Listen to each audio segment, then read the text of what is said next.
നീ ഒരുത്തം കാണണം ആ ഒരു കൊച്ചിന്റെ ജീവിതം എന്താ? അവൾ എന്നെ ചെറുതാണെന്ന് ചെറിഞ്ഞു, ഞാൻ വലിച്ചു കീറി ഒട്ടിച്ചെങ്കിൽ കൈ കൊടുത്തു. CCTV visuals, proof, voice recordings എല്ലാം വെച്ചാണ് കാണിച്ചത്. അണ്ടററ്റംണ്ട് എന്നെ തട്ടിക്കളി എന്ന് പറഞ്ഞേക്കുകയാണ്, ബ്ലാക്ക് മണി, സ്മഗ്ലിങ്. ഇല്ല, രാത്രിയൊക്കെ ഞാൻ വട്ടെടുത്ത് നടക്കായിരുന്നു. കൊച്ചിക്കാരിന്റെ കൂട്ടുകാരനെ ഞാൻ നോക്കി വിട്ടത്. ബ്രോ കാണുന്നുണ്ടെന്ന് എനിക്കറിയാം, നിന്റെ ഗെയിമിനനുസരിച്ചല്ല, എല്ലാം എന്റെ ഗെയിമിനനുസരിച്ചാണ് പോകുന്നത്. എന്നാ എന്റെ മുഖത്ത് ഇവിടെ ചെറിയൊരു പൊക്കലുണ്ട്, അത് ഞാൻ അടപ്പാണ്. ഇവിടെയുണ്ട്, രണ്ടും മാറ്റി സെറ്റ് ചെയ്ത് നിന്റെ മുഖം മൊത്തത്തിൽ നമുക്ക് തുടങ്ങാം. അഞ്ചാമത്തെ എപ്പിസോഡിലേക്ക് സ്വാഗതം. ഇന്ന് നമ്മളെ കൂടെ ഇരിക്കുന്നത് അത്യാവശ്യം ഇപ്പോ യൂട്യൂബിലും ഇൻസ്റ്റയിലും ഒക്കെ ഫേമസ് ആയിക്കൊണ്ടിരിക്കുന്ന ഒരാളാണ്. നമ്മുടെ വളർന്നുകൊണ്ടിരിക്കുന്ന ഒരു ക്രിയേറ്റർ ആണ്, അല്ലെങ്കിൽ ഒരു ഇൻഫ്ലുവൻസർ ആണ് എന്നൊക്കെ നമുക്ക് പറയാം. ജിതൻ എന്നാണ് പേര്. യൂട്യൂബിലും ഇൻസ്റ്റയിലും ഒക്കെ ജാസ് എന്നാണ് അറിയപ്പെടുന്നത്. എന്തുകൊണ്ടാണ് ജാസിന്റെ പേരിട്ടത്? അതാണ് പണ്ട് നമ്മളെ ഫേസ്ബുക്ക് ഒക്കെ തുടങ്ങാൻ നേരത്തെ ഈ ഒരു വിഷ ജോബ്സ് അങ്ങനെയൊക്കെ എല്ലാവരും പേരിടുന്നു. അപ്പൊ ജിതിൻ ജാസ് അങ്ങനെ ഇട്ടിട്ട് ഞാൻ പിന്നെ ജാസ് എന്റെ ഇൻസ്റ്റാഗ്രാം ഐഡി ആയിട്ട് മാറ്റി. പിന്നെ ഞാൻ വെച്ചാൽ അതിൽ തന്നെ മുന്നോട്ട് പോകാന്ന് വിചാരിച്ചു. ഈ ഒരു സെറ്റപ്പ് ഒന്നും ആയില്ല, അതേടൊക്കെ ഇപ്പോഴും നിൽക്കുന്നു. യൂട്യൂബ് തന്നെ പേര് വെച്ചേക്കോ, അതിന് മാറ്റാൻ വല്ല പ്ലാനും ഉണ്ടോ? ഇല്ല, നമ്മളൊരു പേര് ഇട്ട് കഴിഞ്ഞാൽ അത് നമ്മൾ ഇട്ടിട്ട് അത് നമ്മൾ ബ്രാൻഡിങ്ങിലോട്ട് എത്തിക്കാൻ. ഇപ്പൊ ഡ്യൂക്സണൽ പേര് നിങ്ങൾ കേട്ടിട്ടില്ലേ? അത് കണ്ട ഒരു കോളനി പേര് എനിക്ക് തോന്നില്ല, ഇപ്പൊ അതൊരു ബ്രാൻഡ് ലെവലിൽ എടുത്തില്ല. നമ്മൾ അതിനൊക്കെ എത്തിക്കും. എന്തെങ്കിലുമൊക്കെ എത്തുമ്പോഴത്തേക്ക് എല്ലാരും ഈ ഒരു കുറ്റം പറഞ്ഞൊക്കെ ഒഴിവാക്കുമായിരിക്കും.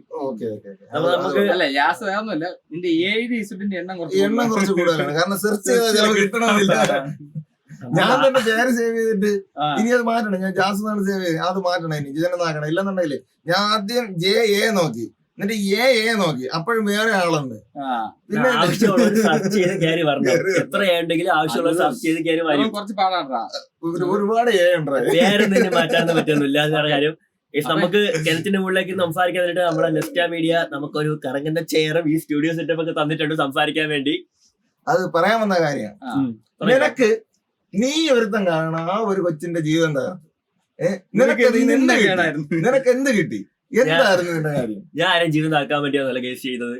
അവൾ എന്നെ ചെറുതാണെന്ന് ചെറിഞ്ഞു, ഞാൻ വലിച്ചു കീറി ഒട്ടിച്ചെങ്കിൽ കൈ കൊടുത്തു. അതാണ് സംഭവം മെയിനായിട്ട് നടന്നത്. ഓക്കെ, അപ്പം ഇപ്പോഴത്തെ ഒരു ട്രെൻഡിങ് ഇതാണ്. അത്യാവശ്യം എല്ലായിടത്തും ഒരുപാട് വീഡിയോസ് യൂട്യൂബിലും ഇൻസ്റ്റയിലൊക്കെ വന്നിട്ടുണ്ട്. ഇപ്പൊ ഞാൻ മഹിയുടെ പറഞ്ഞായിരുന്നു. മഹി പലർക്കും സൗണ്ട് കേട്ടിട്ട് അറിയായിരിക്കും, നമ്മൾ കഴിഞ്ഞ ഒരു ഇതിലൊക്കെ ഉണ്ടായിരുന്നു. പക്ഷെ എന്റെ അനിയനാണ്.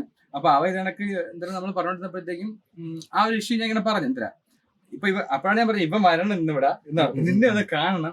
കാരണം അവൻ ഭയങ്കര വണ്ടി ഇഷ്ടമാണ്. അപ്പൊ വണ്ടിയൊക്കെ അങ്ങനെ ചെയ്യുന്നതോടെ അവന് ഭയങ്കര ദേഷ്യമാണ്. മഹിനെ അവൻ എനിക്കൊന്ന് കാണാൻ, ഞാൻ കാണുമെന്ന് വെച്ചാൽ വണ്ടി അങ്ങനെ അവന് ഭയങ്കര വണ്ടി ഇഷ്ടമുള്ള ഒരാളാണ്. അവനും ബൈക്കും കാറും ഇഷ്ടമാണ്, രണ്ടും ഇഷ്ടമാണ്. വണ്ടി അവൻ കുറച്ച് വണ്ടി പണിയാനും ഒക്കെ ഇടയ്ക്ക് പോവുകയും പിന്നെ ഇതിനൊക്കെ മോഡിഫിക്കേഷനും. അവന് ഒരു ബൈക്ക് ഉണ്ടായിരുന്നു, BM.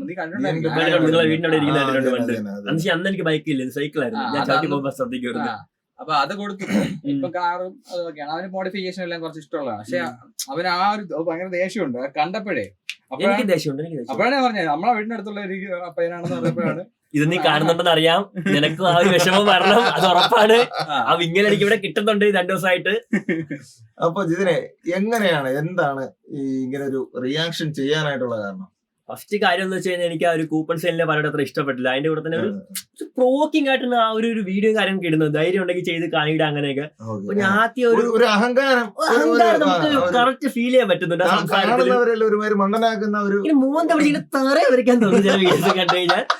അപ്പൊ ഞാൻ അതിലൊരു വീഡിയോ ചെയ്തായിരുന്നു കൂപ്പൺ സെയിലിനെ പറ്റി. എന്ന് വെച്ചാൽ അതിൽ പ്രൊവോക്കേഷൻ എന്ന് വെച്ച് കഴിഞ്ഞാൽ പറഞ്ഞതെന്ന് വെച്ചാൽ എന്തായിരുന്നു, ധൈര്യം ഉണ്ടെങ്കിൽ വീഡിയോ നെഗറ്റീവ് കമന്റ് ഒക്കെ വീഡിയോ ചെയ്ത് തരാൻ വേണ്ടി ഞാൻ ചെയ്ത് കൊടുത്തു. പക്ഷെ അതിന് പ്രത്യേകിച്ച് നെഗറ്റീവ് കമന്റുകളോ ഒന്നും വന്നില്ല. ആരും സപ്പോർട്ട് ചെയ്ത് അവരെ സംസാരിച്ചതുമില്ല, അവരും റിയാക്ട് ചെയ്തില്ല. പക്ഷെ അതിനുശേഷം ഈ ഒരു വീഡിയോ കൊണ്ട് ഈ ഒരു പെജിറോന്റെ പഴയ ഒരു ഓണറിന്റെ കസിൻ എനിക്ക് മെസ്സേജ് ചെയ്തിട്ട് പറഞ്ഞു, അതൊരു മലേറിയ മോളിൽ 2-3 റൗണ്ട് കറങ്ങി താഴെ വന്നിട്ട് ടോട്ടൽ ലോസ് വണ്ടിയാണെന്ന്. പക്ഷെ എനിക്ക് അപ്പോഴേ ടോട്ടൽ ലോസിന്റെ കാര്യം അറിയായിരുന്നു. പക്ഷെ എങ്കിലും ഞാൻ ഒരു വീഡിയോ ഇല്ല, ആക്സിഡന്റ് ആയ വണ്ടി എന്ന് മാത്രമേ പറഞ്ഞതായിരുന്നു. അപ്പൊ അതുകൊണ്ട് തീർച്ചയായിട്ടും അവരുടെ ബിസിനസ് ഒക്കെ കുറച്ച് ഡള്ളാവും, അത് അവർ കയറി കൊണ്ടു. അപ്പൊ എന്നെ വന്നിട്ട് പട്ടി, വെട്ടാവളിയൻ, ഡാഡ്ലെസ് അങ്ങനെയൊക്കെ ഉള്ള വാക്കുകളൊക്കെ ഇട്ട് ഒരു ചെറിയ രീതിയിൽ വീഡിയോ ഇട്ടു. പിന്നെ അതിൽ മെയിൻ ആയിട്ട് പറഞ്ഞ കാര്യം എന്ന് വെച്ച് കഴിഞ്ഞാൽ എനിക്കിപ്പോഴൊന്നും പെജൂറോ എടുക്കാൻ വേണ്ടി പറ്റില്ലെന്നാണ് അവള് പറഞ്ഞത്.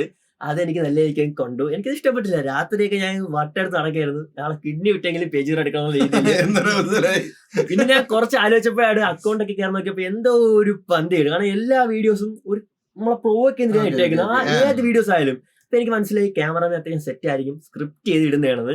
വെച്ചാൽ നമ്മള് അവര് സ്ക്രിപ്റ്റിനനുസരിച്ച് നമ്മൾ പോയിട്ട് അവരെ ഏറിക്കയറ്റി വിടും, കൂടുതൽ റീച്ച്. ആ ഒരു സെറ്റപ്പാണ് അവര് മെയിൻ ആയിട്ട് നോക്കിയിരിക്കുന്നത്. ഞാൻ വിചാരിച്ച് ഏറിക്കയറ്റി വിടാൻ അടിച്ചങ്ങ് അമർത്തി മണിഞ്ഞ അടിയിലോട്ടങ്ങ് വിടാന്ന്. അപ്പൊ ഞാൻ ഒരു ഏറിക്കയറ്റി വിട്ട് പ്രൊമോട്ട് ചെയ്യുന്നവർ ഞാൻ തിരിച്ചങ്ങ് ചെയ്തു കൊടുത്തു. അവർക്ക് മാത്രമല്ല സ്ക്രിപ്റ്റ് അറിയുന്നത്, ഞാനും കുറച്ച് ദിവസമായിട്ട് വീഡിയോസ് ഒക്കെ ചെയ്യുന്നുണ്ട്. ഞാൻ തിരക്കി കാര്യങ്ങളൊക്കെ എടുത്തപ്പോൾ ഞാൻ പിന്നെ ആദ്യത്തെ അവരൊരു വീഡിയോ പറയുന്നുണ്ട്, എല്ലാം നിന്റെ ഗെയിമിനനുസരിച്ചാണ് പോകുന്നതെന്ന്. നിന്റെ ഗെയിമിനനുസരിച്ചല്ല, എല്ലാം എന്റെ ഗെയിമിനനുസരിച്ചാണ് പോകുന്നത്.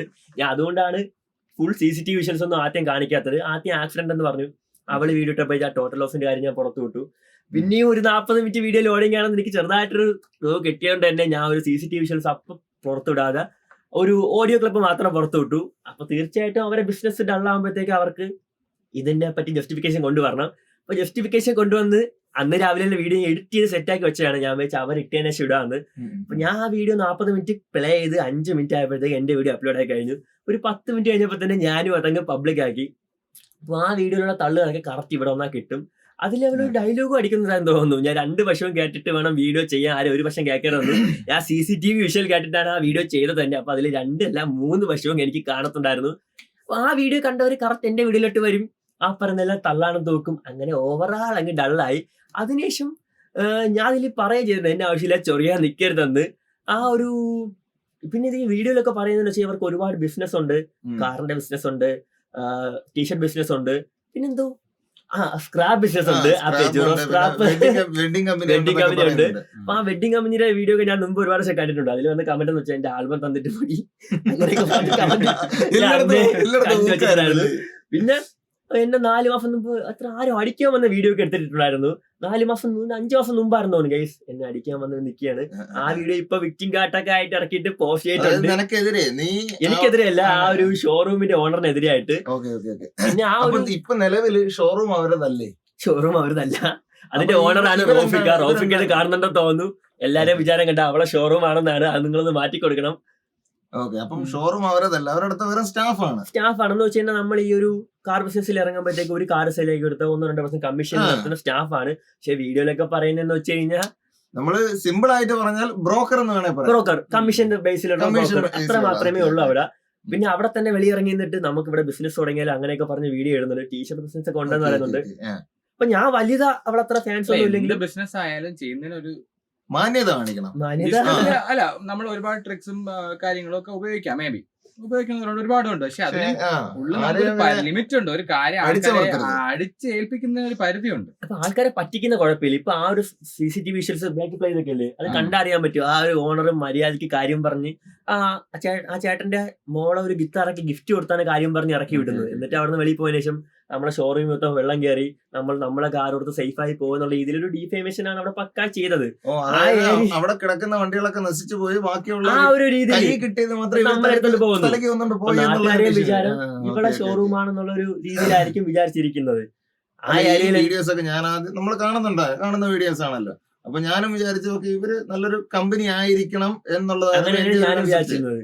പിന്നെ ആ ഏരിയ ലാസ്റ്റ് ഫ്ലഡ് വന്ന് എനിക്ക് 2018 അങ്ങോട്ടായിരുന്നു തോന്നുന്നു. എങ്കിലും ഇപ്പൊ ആൾക്കാർ ഇത്രയും ഒരു ഫോളോവേഴ്സ് ഉള്ള ഒരാൾ പറയുന്നതേ വിശ്വസിക്കൂ. ആ ഒരു കമ്പനിയുടെ ഓണർ ഇപ്പൊ വാർത്താ ചാനലിൽ കൊടുത്താൽ പോലും ആരും വിശ്വസിക്കില്ല. കട അങ്ങ് ഡീപ്രൊമോഷൻ ചെയ്തിട്ട് അവിടെ നിന്ന് ഇറങ്ങിപ്പോയി. അപ്പൊ അവരെ കച്ചവടം അവിടെ താർത്തായിരുന്നു. ആ ചേട്ടന് അത്യാവശ്യം വേറെ ബിസിനസ് ഒക്കെ ഉള്ളതുകൊണ്ട് ഞാനത് ഈ നമ്മൾ ഈ CCTV കണ്ടു ഒരു ഗിഫ്റ്റ് ഒക്കെ കൊടുത്തു വിടുന്നത്. അപ്പൊ ഈ ഗിഫ്റ്റ് കൊടുത്ത് വിട്ടതിന് ശേഷമാണ് ഒരു വീഡിയോ എടുത്തിട്ട് അതിന് ശേഷം വെളിയിറങ്ങിയതിന് ശേഷം അതായത് ഈ കമ്പനിക്കെതിരെ ഒരു വീഡിയോ ഇട്ടിട്ട് നമ്മൾ പോയി എന്നുള്ള രീതിയിൽ ഇത്രയും നാളും അവിടെ നിന്ന് ജോലി ചെയ്ത് അവരുടെ സാലറി വാങ്ങിയിട്ട് അവർക്കെതിരെ തന്നെ വീഡിയോ ചെയ്തു. അവിടെ നിന്ന് പറഞ്ഞിട്ട് മെയിൻ കാര്യം എന്ന് വെച്ചാൽ കാറൊക്കെ എടുത്തോണ്ട് പെട്രോളൊക്കെ തെടുത്ത്. പിന്നെ നിങ്ങൾ ഈ ഒരു വീഡിയോ ചുമ്മാ കണ്ടുപിടിക്കുകയാണെങ്കിൽ നിങ്ങൾക്ക് ഒന്നും മനസ്സിലാവില്ല. ഞാൻ ഒരു 3 വീഡിയോ ഇട്ടിട്ടുണ്ട്.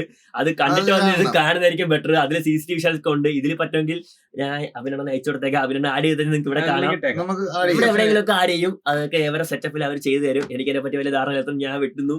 എന്റെ വീഡിയോ കണ്ടാൽ തന്നെ അറിയാൻ പറ്റും. ആ പോഡ്കാസ്റ്റ് ഒക്കെ കിണറ്റിന്റെ മുകളിലേക്ക് ഇരുന്നാണ് ചെയ്യുന്നത്. അവിടെ നിന്ന് ഈ ഒരു സ്റ്റുഡിയോ സെറ്റപ്പും കറങ്ങുന്ന കസേറിലോട്ടാണ് ഞാൻ എത്തിയിരിക്കുന്നത്.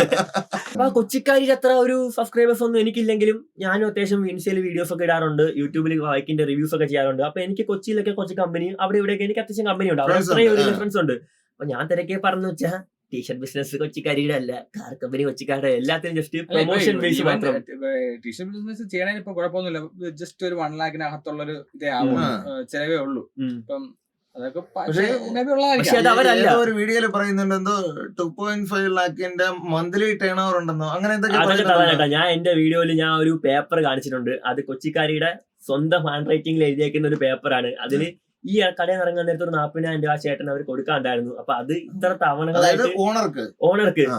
ഇത്ര തവണകളായിട്ട് അടച്ചോളം എന്നുള്ള ഒരു എഗ്രിമെന്റ് പുറത്താണ് വിട്ടത്. അത് തന്നെ പൈസ ലാസ്റ്റ് അയച്ചു കൊടുത്തിട്ട് ഒരു വോയിസ് ഒക്കെ നിങ്ങൾ അതിൽ ഇട്ടിട്ടുണ്ട്. നമ്മളുമായിട്ടുള്ള ബന്ധമെല്ലാം കഴിഞ്ഞു, ഇതിന് റിപ്ലൈ പോലും ഇടണമെന്നില്ല. അത് കണ്ടു കഴിഞ്ഞാൽ കൊച്ചിക്കാരിയിൽ നിന്ന് പൈസ വാങ്ങിച്ച രീതിയിലേ നമുക്ക് തോന്നും. ഒരിക്കലും നമ്മൾ അതായത് ഇത്രയും നാളും ജോലി ചെയ്ത സ്ഥാപനത്തിലെ ഓണർ അടുത്താണ് പറയുന്നത്. കൊള്ളാം, ബെസ്റ്റ്. ആ ഒരു രീതിക്കാണ് വീഡിയോസ് ഒക്കെ ഇട്ടേക്കുന്നത്. പിന്നെ ഈ ഒരു ഇൻസ്റ്റയിലെ വീഡിയോസ് ഒക്കെ ഇവര് മണ്ടത്തരം കാണിച്ചിടുന്നൊന്നുമല്ല, പക്ക സ്ക്രിപ്റ്റ് ആയിട്ട് ചെയ്യുന്നത്. കാരണം നമ്മൾ ഈ കാണുമ്പോൾ നമുക്ക് റിയാക്ട് ചെയ്യാൻ തോന്നും, കമന്റ് ചെയ്യാൻ തോന്നും, അതിലൂടെ ഇംപ്രഷൻ കൂടും, റീച്ച് കൂടും. ആ ഒരു സെറ്റപ്പിലാണ് ചെയ്യുന്നത്. അപ്പൊ ക്യാമറാമാൻ്റെ ഒരു കാര്യം നമ്മൾ ആലോചിക്കണം. പിന്നെ അതിൽ തന്നെ 10 ലക്ഷം രൂപയ്ക്ക് പെജീറോ വിൽക്കായിട്ടതിന് ശേഷം പിന്നെ വന്നിട്ട് 4 ലക്ഷം രൂപയ്ക്ക് പെജീറോ ഫസ്റ്റ് ഒറിജിനൽ കേരള വണ്ടി വേണമെന്നല്ലേ പറയുന്നുണ്ട്. അപ്പൊ അതിൽ തന്നെ ഈ പഴയ വീഡിയോ കണ്ട ആൾക്ക് ഈ വീഡിയോ പോവുകയും അവരതിന് നെഗറ്റീവ് കമന്റ് ഇടുകയും അതിൽ നിന്ന് കുറച്ച് റേറ്റ് കുറച്ചല്ലേ? അല്ലല്ല, ഈ ഒരു കൊച്ചിക്കാരിക്ക് ഒരു 10 ലക്ഷം രൂപയ്ക്ക് ഒരു വണ്ടി വിൽക്കാട്ടേക്കുന്നു. അത് തന്നെ പിറ്റേന്ന് വന്നിട്ട് 4 ലക്ഷം രൂപയ്ക്ക് പെജീറോ വിൽക്കാണ്ടെങ്കിൽ പറയണം, അവർക്ക് ആവശ്യമുള്ള ഇതിലിടും. അപ്പൊ ഈ തലേദിവസം വീഡിയോ കണ്ടവർക്ക് ഈ ഇൻസ്റ്റാഗ്രാം സ്വാഭാവികമായിട്ട് ഇതായിരിക്കും. അപ്പൊ ഒരു നെഗറ്റീവ് രീതിയിലായാലും ഇവര് കയറി പോകുന്നതിൽ പക്ക സ്ക്രിപ്റ്റ് ചെയ്താണ് ഇടുന്നത്. ഐഡിയ ഒക്കെ കൊള്ളാടാൻ പോലെ വിഷ്ണു ആണ് അവരുടെ ക്യാമറമാൻ. എന്തായാലും അവരുടെ സ്കില്ല് നമ്മൾ അഭിനന്ദിച്ചേ പറ്റൂ. ഇപ്പൊ എന്തായാലും ചേച്ചിക്ക് എല്ലാം കൂടെ ചേർത്ത് പണി കിട്ടിയിരിക്കുകയാണ്. വീഡിയോ ഒക്കെ റീച്ച് ആയാലും ഇപ്പൊ യൂട്യൂബിലൊക്കെ ഇൻസ്റ്റയിലൊക്കെ വീഡിയോസ് തുടങ്ങിയിട്ട് കുറെ നാളായല്ലോ. ഒരു വർഷം അടുപ്പിച്ചായി. അതിന്റെ സ്റ്റാർട്ടിങ് എങ്ങനെ? ഇപ്പൊ നമ്മളിപ്പോ കണ്ടുകൊണ്ടിരിക്കുന്ന വണ്ടിയുള്ള വീഡിയോ ആണ്, ബൈക്കിന്റെ ആണ് കൂടുതലും വീഡിയോസ് വന്നോണ്ടിരുന്നത്. അപ്പൊ അതൊക്കെ തുടങ്ങി ഇപ്പൊ ചാനൽ മോണിറ്റൈസ് ആയിട്ട് കുറച്ച് നാളായി. അപ്പം അതെങ്ങനെയായിരുന്നു ഇതുവരെയുള്ള വരവ്? നമ്മളെ ഈ ഒരു പ്രശ്നത്തിന് മുന്നേ വരെയുള്ള ഒരു വരവ് എങ്ങനെയായിരുന്നു? വണ്ടി എടുക്കുന്ന സമയത്ത് എനിക്ക് വണ്ടിനെ പറ്റി വലിയ കാര്യങ്ങളൊന്നും അറിയില്ലായിരുന്നു. ഞാൻ എടുക്കുന്നത് കുറച്ച് വെറിയിടായിരുന്നു. കാരണം വണ്ടി ഇനി പണിയില്ല, എന്ത് ചെയ്യും. വണ്ടി എടുത്തത് ചെറിയൊരു കടപ്പാറ്റിന്റെ കൂട്ടാൻ. കാരണം വണ്ടി എടുത്തതിന് ശേഷം എനിക്ക് എണ്ണ അടിക്കാൻ പൈസ ഇല്ലാത്ത രീതിയിൽ ഞാൻ മൊത്തം അങ്ങ് ഡൗൺ ആയി. അപ്പോൾ എനിക്ക് മെയിൻ്റെനൻസ് ഒക്കെ ചെയ്യാൻ വേണ്ടി ചെറിയൊരു ബുദ്ധിമുട്ട് വന്നു. അപ്പോൾ ഞാൻ വെച്ച് സ്വന്തമായിട്ട് വണ്ടിയൊക്കെ അയച്ചെങ്കിൽ പണിയാന്ന്. എന്റെ വീഡിയോസ് നിങ്ങൾ കണ്ടറിയാൻ പറ്റും. ഞാൻ പതുക്കെയാണ് വണ്ടി ആയാലും മോഡിഫൈ ചെയ്ത് ഈ ഒരു രീതിയിൽ കൊണ്ട് എത്തിയേക്കുന്നത്. എനിക്ക് എടുക്കണമെന്ന് ഇഷ്ടമുള്ള വണ്ടി RC 200 ആയിരുന്നു. അന്ന് ഫണ്ട് ഇഷ്യൂസ് കൊണ്ട് വീട്ടിൽ നിന്നൊന്നും പൈസ ഒന്നും തരാത്തതുകൊണ്ട് എന്റെ പൈസ കൊടുത്ത് എടുക്കേണ്ടി വന്നുകൊണ്ട് എനിക്കത് എടുക്കാൻ പറ്റില്ല. അപ്പോൾ എടുത്തതിന് ശേഷമാണ് മോഡിഫൈ ചെയ്ത് ഇങ്ങനെ കൊണ്ടുവന്നത്. അപ്പൊ ഞാൻ വണ്ടി നോർമൽ രീതിയിൽ നമ്മളെല്ലാം അഴിക്കുമ്പോഴത്തേക്ക് കുറച്ച് നട്ടും പൊട്ടും ബാക്കി വരും സ്വാഭാവികമായിട്ട്. അപ്പൊ എനിക്ക് തിരിച്ചു വെക്കണമെങ്കിൽ ഒരു വീഡിയോ റെഫറൻസ് വേണമായിരുന്നു. അപ്പൊ ഞാൻ എന്തായാലും വീഡിയോ എടുക്കും ഈ അഴിക്കാൻ നേരത്ത്. അപ്പൊ എനിക്ക് കുറച്ച് നട്ടും പൊട്ടൊക്കെ തിരിച്ച് അവിടെ തന്നെ സെറ്റ് ചെയ്യാൻ പറ്റും. അപ്പൊ ഞാൻ ആലോചിച്ചു അതിന്റെ കൂടെ ഒരു വോയിസ് കയറ്റി എന്തുകൊണ്ട് യൂട്യൂബ് വീഡിയോ ആയിക്കോടുന്നത്. അങ്ങനെ ഞാൻ ചെയ്തത്. അപ്പൊ ഞാൻ തുടങ്ങാൻ നേരത്തെ തന്നെ എന്റെ വീട്ടിൽ താഴത്ത് അച്ചു എന്ന് പറഞ്ഞ ഭയങ്കരണ്ട് സപ്പോർട്ടൊക്കെ ചെയ്ത് തുടങ്ങിയത്. നമ്മള് കൂളന്റ് മാറിയാണെന്നൊന്നും തുടങ്ങിയത്. കൂളന്റ് വണ്ടി ഓടിച്ചുകൊണ്ട് വന്നിട്ട് കൂളന്റ് അയച്ചു വിട്ട് ആ ചൂട് വെള്ളമായിരുന്നു നേരെ തെറിച്ച് നമ്മളത് ചീത്തയെ കുളിച്ചിട്ട് ഓടുന്നതൊക്കെ ഇപ്പോഴും അത് കിടപ്പുണ്ട്. അത് നോക്കി കൂളന്റ് ആരും മാറരുത്. പിന്നെ അന്ന് ഇട്ടത് ഒരു ഇത് വെച്ച് ഞാൻ ഡിലീറ്റ് ഒക്കെ ഇട്ടേക്കുന്നതാണ്. എല്ലാം അയച്ചു സെറ്റ് ചെയ്തതിനു ശേഷം ഓർമ്മയ്ക്ക് വേണ്ടി റേഡിയേറ്റർ ഞാൻ വെച്ച പ്ലെയർ വെച്ച് അതിന്റെ ക്യാപ്പ് തുറക്കാന്ന്. അതും പണി കിട്ടി. കൂളന്റ് ഒക്കെ അയച്ചിട്ട് തുറക്കാൻ പറ്റില്ല. പിന്നെ ഞാൻ ആ വണ്ടി എടുത്തോണ്ട് കടയിൽ പോയി മറ്റേ മങ്കി പ്ലെയർ വാങ്ങിച്ചോണ്ടാണ് തുറന്ന് അത് സെറ്റ് ചെയ്തത്. അങ്ങനെ വണ്ടി പണിയെന്നിട്ട് ഒരുപാട് പണികൾ കിട്ടിയിട്ടുണ്ട്. പിന്നെ കിട്ടിയ പണിയെന്ന് ഞാൻ മറച്ചൊന്നും ഇതുവരെ വെച്ചിട്ടില്ല. അത് അതേ കണക്ക് ആ വീഡിയോയിൽ കാണിച്ചിട്ടുണ്ട്. അപ്പൊ വീഡിയോ കാണുന്നവർക്കാണെങ്കിലും ഇങ്ങനെ പണി കിട്ടുന്നതൊക്കെ മനസ്സിലാവും. ഇങ്ങനെ ഒരു വശമുണ്ട് എന്നറിയണമല്ലോ. പിന്നെ ഞാൻ എന്തായാലും വണ്ടി മോഡിഫിക്കേഷൻ അത്യാവശ്യം ചെയ്യുന്നുണ്ട്. അപ്പൊ ഞാൻ വെച്ച് വീഡിയോ ആയിട്ട് എടുത്തിടാന്ന്. അന്ന് ഞാൻ വരുമാനത്തിന് വേണ്ടി ഒന്നുമില്ല, ചുമ്മാ ഇരിക്കാൻ ഒരു ക്രൈസിന് വേണ്ടി ചെയ്തിട്ടാണ്. പിന്നെ ഞാൻ വെച്ച് കുറച്ച് പ്രൊഫഷണൽ ആയിട്ട് ചെയ്യാന്ന്. കുറച്ച് സബ്സ്ക്രൈബർ കൂടിയ മെയിൻ കാര്യം നമ്മൾ കോളേജിൽ വെച്ചിട്ട് ക്യാൻറ്റീൻ്റെ അവിടെയൊക്കെ നിന്ന് വഴിയോടെ എല്ലാം പിടിച്ചെടുത്ത് സബ്സ്ക്രൈബിങ് ചെയ്യായിരുന്നു. അങ്ങനെയാണ് എനിക്ക് തോന്നുന്നു ഒരു 300 ഒരു 600 സബ്സ്ക്രൈബറോട് എത്തിയത്. പിന്നെ അവിടെ നിന്ന് എനിക്ക് മനസ്സിലായി അത് പണി കിട്ടുന്ന ഒരു പരിപാടിയാണ്. കാരണം ഇവരൊന്നും വീഡിയോ കാണില്ല, നമ്മളെ റീച്ച് അങ്ങ് നല്ല രീതിക്ക് ഡൗൺ ആവും. പിന്നെ ആ പരിപാടി നിർത്തി. പിന്നെ കോളേജിൽ നിന്ന് ഇറങ്ങാൻ നേരത്ത് ഞാൻ വിചാരിച്ചു കുറച്ച് ഫ്രീക്വന്റ് ആയിട്ട് വീഡിയോ ഇട്ട് ഇറങ്ങുമ്പോഴേ യൂട്യൂബറായിട്ട് ഇറങ്ങാന്ന്. അതൊക്കെ നല്ല രീതിക്ക് അങ്ങ് ഫ്ലോപ്പ് ആയി. പക്ഷെ ഒരു 3000 സബ്സ്ക്രൈബർ എത്തോ 2000 എത്ര ആയി നിന്ന്. പിന്നെ കോളേജിൽ നിന്ന് ഇറങ്ങിയതിനു ശേഷം കുറച്ച് കളഞ്ഞ് ചുമ്മാ വീട്ടിൽ ഇരിക്കുമ്പോഴത്തേക്ക് ഞാൻ വീഡിയോസ് ഒക്കെ അപ്ലോഡ് ചെയ്യുന്നു. ട്രാവല്, വണ്ടിയുടെയൊക്കെ റിവ്യൂസ്. അപ്പൊ അത്യാവശ്യം എനിക്ക് കുറച്ച് രീതിയിൽ സപ്പോർട്ടൊക്കെ കിട്ടി തുടങ്ങി. പിന്നെ ഇൻസ്റ്റയിലും എനിക്ക് അത്യാവശ്യം റീച്ച് ഒക്കെ വന്നു. ഒരുപാട് സബ്സ്ക്രൈബേഴ്സ് ഒന്നും ഇല്ലെങ്കിൽ എനിക്ക് അത്യാവശ്യം എന്റെ രീതിയിൽ നല്ല റീച്ച് ഉണ്ട്. അപ്പൊ ഞാൻ അതങ്ങ് ഇട്ടിട്ട് വന്നിട്ട് എനിക്ക് എന്തോ യൂട്യൂബിൽ നിന്ന് ഒരു വരുമാനം കിട്ടണമെന്ന് എന്തോ ഒരു ഇത് തോന്നി. അപ്പൊ ഞാൻ പെട്ടെന്ന് അങ്ങ് മോണിറ്റൈസ് ആക്കി. ഇപ്പോഴത്തെ പോളിസി എന്ന് വെച്ചാൽ 3000 സബ്സ്ക്രൈബേഴ്സും 500 സബ്സ്ക്രൈബേഴ്സും 3000 വാച്ച് മോണിറ്റൈസ് ആവും. അതെനിക്ക് പിന്നെയാണ് മനസ്സിലായത്. സൂപ്പർ ചാറ്റ് മാത്രമേ ഓൺ ആവൂ. എന്തായാലും നമുക്ക് പൈസ കിട്ടുള്ളത് എനിക്ക് അപ്പം മനസ്സിലായി, പെയ്ഡ് പ്രൊമോഷനും. അപ്പൊ പിന്നെ ഞങ്ങൾ നിർത്താമെന്ന് വിചാരിച്ചിട്ട് പിന്നെ വിചാരിച്ചു എന്തായാലും വന്നു 4000 അടിക്കും. 4000 അടിച്ചപ്പോ എനിക്ക് മനസ്സിലായി ഒരു വീഡിയോ ഞാൻ എഡിറ്റ് ചെയ്ത് എക്സ്പോർട്ട് ചെയ്തിട്ട് എനിക്ക് കിട്ടുന്ന വരുമാനം 5ഉം 10ഉം 15ഉം ഒക്കെ മാത്രമാണ്. ഒരു വണ്ടി ഇപ്പൊ പണിയണമെങ്കിൽ തന്നെ ഒരു 10, 2,500, 3,000 രൂപ ആവും. ഇപ്പൊ റിവ്യൂ എടുക്കണമെങ്കിൽ 5ഉം 10ഉം എന്താണെന്ന് പറയണം. ആൾക്കാർക്ക് 10, 10,000 അല്ല, വെറും 5ഉം 10 രൂപ മാത്രമേ നിങ്ങൾക്ക് ആ ഒരു വീഡിയോ കിട്ടുന്നുള്ളൂ. അപ്പൊ എനിക്കൊരു 5,000 ഒന്നല്ല, ഒരു വണ്ടി റിവ്യൂ എടുക്കണമെങ്കിൽ തന്നെ എനിക്ക് 100 രൂപയ്ക്കെങ്കിലും പെട്രോൾ അടിക്കണം. പിന്നെ എന്റെ വണ്ടി ഓടിച്ച് അതുവരെ പോകുന്ന എക്സ്പെൻസ്, അപ്പൊ നഷ്ടങ്ങൾ മാത്രമാണ്. പിന്നെ പതുക്കെ ഒരാഴ്ച ഒരു $5, $6 എന്ന രീതിയിലേക്ക് എത്തി. അതൊന്നും ഒന്നും ആവില്ല. പിന്നെ ഞാൻ വിചാരിച്ചു എന്തെങ്കിലുമൊക്കെ സെറ്റ് ആവുന്ന രീതിയിലാണ് വീഡിയോസ് ഒക്കെ ഇട്ടുകൊണ്ടിരുന്നത്. പിന്നെ ഈ കൊച്ചിക്കാരി ഇഷ്യൂ വന്നപ്പോഴത്തേക്ക് എനിക്ക് 4,500 സബ്സ്ക്രൈബേഴ്സ് എത്രയാണ് ഉണ്ടായെന്ന് തോന്നുന്നു. അപ്പോഴത്തേക്ക് എന്നെ ചൊറഞ്ഞുകൊണ്ടാണ് ഞാൻ പിന്നെ അത്രയും ഒരു വലിച്ചെറി പൊട്ടിക്കാൻ നിന്നത്. ആരെയും കഞ്ഞൂരി പൊട്ടിക്കാണെന്നല്ല നോക്കിയത്. അപ്പോഴത്തേക്കും ഞാൻ 5,000 സബ്സ്ക്രൈബേഴ്സ് ആകുമ്പോൾ വീഡിയോ ഇടാൻ വേണ്ടി ഇരുന്നതാണ്. പക്ഷേ 5,000 സബ്സ്ക്രൈബേഴ്സ് ഞാൻ കണ്ടതേ ഇല്ല. രാത്രി ഞാൻ കൂട്ടുകാരെ വിളിച്ചിട്ട് 6,000 സബ്സ്ക്രൈബേഴ്സ് ആയെന്ന് പറഞ്ഞു. ഞാൻ കയറി നോക്കിയപ്പോൾ 6,200. പിന്നെ ഞാൻ വെച്ച് 7,000 സ്റ്റാറ്റസ് ഇടാന്ന്. അതും നടന്നില്ല. 7,700 എത്രയായി ഇപ്പോ. ഒന്ന് കണ്ടുപറന്നപ്പോ അത് മാറി. പിന്നെ എന്റെ വീഡിയോസിൽ എനിക്ക് ഷോർട്സിനൊക്കെ അത്യാവശ്യം വ്യൂസ് ഉണ്ടെങ്കിൽ മെയിൻ വീഡിയോക്ക് ഒരു 15K കൂടുതൽ കയറിയ വീഡിയോസ് ഒന്നും എന്റെ ചാനലിൽ കിടപ്പില്ല. ഇത് 40, 50, 1 ലക്ഷത്തി എത്ര ലാസ്റ്റ് ഇട്ട വീഡിയോ കയറി. അപ്പൊ അതൊന്നും എനിക്ക് ഞാൻ കുറച്ച് സബ്സ്ക്രൈബേഴ്സ് കയറിയനെ. ഞാൻ അതിൽ പറഞ്ഞിട്ടുണ്ടായിരുന്നു എനിക്ക് എന്നുള്ള റേഞ്ച് സബ്സ്ക്രൈബേഴ്സ് ഒന്നും വേണ്ടെന്ന്. അതാണ് കുറച്ച് പേര് കയറാത്തതെങ്കിൽ എനിക്ക് ഒരുപാട് പേര് സപ്പോർട്ട് ചെയ്തിട്ടുണ്ട്.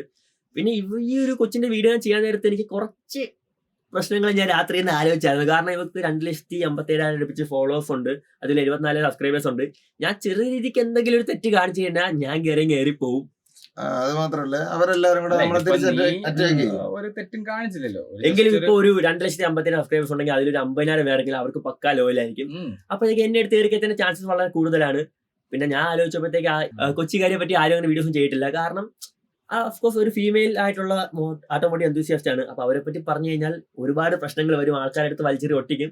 പക്ഷെ എനിക്ക് ഉള്ള ഒരു ബെനിഫിറ്റ് എന്ന് വെച്ചാൽ എനിക്ക് പ്രത്യേകിച്ച് ഇന്ന് വരുമാനം 5ഉം 10ഉം ഒക്കെയാണ് ഒരു വീഡിയോ എടുത്ത് ഒരു ദിവസം മൊത്തം എന്നിട്ടാണ് കിട്ടുന്നത്. അപ്പൊ എനിക്ക് പോയാലും ലാഭമാണ്. കാരണം 100 രൂപ വെച്ചിട്ട് ഓരോ വണ്ടിയിൽ നിന്ന് കിട്ടും.